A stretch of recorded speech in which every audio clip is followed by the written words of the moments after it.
ঈদ মানে খুশি, আনন্দ। এই আনন্দর মাঝে ঈদকে ঘিরে যেরকম খুশি, ঠিক সেরকম কাজও আছে।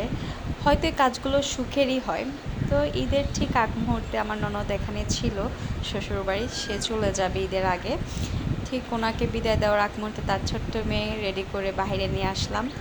খুব সুন্দর করে ওকে সাজিয়েছে। যাই হোক, এখানে হচ্ছে শাশুড়ি কাঁঠাল দিয়ে পাঁচন রান্না করেছিল, টেস্ট হয়েছে, তার জন্য হালকা একটু ভিডিও শেয়ার করেছি। এবং ঠিক ননদদের বিদায়ের মুহূর্তে এরকম অন্ধকার করে বৃষ্টি আসছিল, কি বলবো, খুবই অন্ধকার করে ফেলেছিল। জাস্ট কিছুক্ষণের মধ্যে বিকেল 4টা বাজে পুরা অন্ধকার হয়ে গিয়েছিল। ওয়েদারটা কিন্তু খুবই ভালো ছিল। আর ঠিক এই ওয়েদারের আগে এই মুহূর্তটা ছিল তখন। যাই হোক, মানে কখন আকাশ চেঞ্জ হয় একমাত্র আল্লাহই জানে। আল্লাহ চাইলে সব সম্ভব, ওইটাই আর কি ধারণ করেছি জাস্ট। এই তো ঈদের আগে আমাদেরও কিছু প্রস্তুতি ছিল।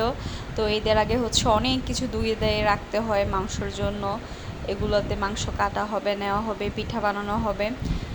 দেন হচ্ছে যেটা ছাড়া তো কোরবানি হয় না, তো গরুর জন্য এখানে আপনাদের ভাইয়া টাকা গুনতেছিল, ওগুলো জাস্ট আমি নিচ্ছিলাম, আমিও গুনে দিচ্ছিলাম। তারপর ভাবলাম একটু এতগুলো টাকা একসাথে ভিডিও করি। আপনাদের ছোট্ট এটা আসে, ও হচ্ছে টাকাগুলো নিয়ে আর কি দুষ্টামি করতেছিল। যাই হোক, তারপর হাটে গেল।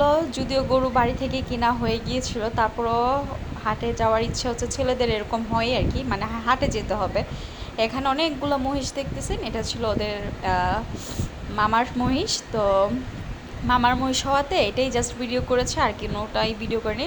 অনেকগুলো মামার মহিষ এখানে নিয়ে গিয়েছিল, মানে আপনাদের ভাইয়ার, এগুলো ভিডিও করে আনছিল। ঠিক হাটেও প্রচুর বৃষ্টি হওয়ার কারণে, মানে ওই দিন হাটেও প্রচুর বৃষ্টি হয়, মানে হচ্ছে বাড়ির যে ভিউটা আপনাদের দেখাইছি দিনের বেলা আর হচ্ছে বৃষ্টির আগ মুহূর্তে, ওইখানেও এটা হচ্ছে বৃষ্টির আগ মুহূর্তে। যাই হোক, হাটের ভিডিও কিছু তো দেখালাম, এখন হচ্ছে আপনাদের দেখাচ্ছি হচ্ছে ঠিক ঈদের আগের দিন রাত, মানে হচ্ছে আজকে।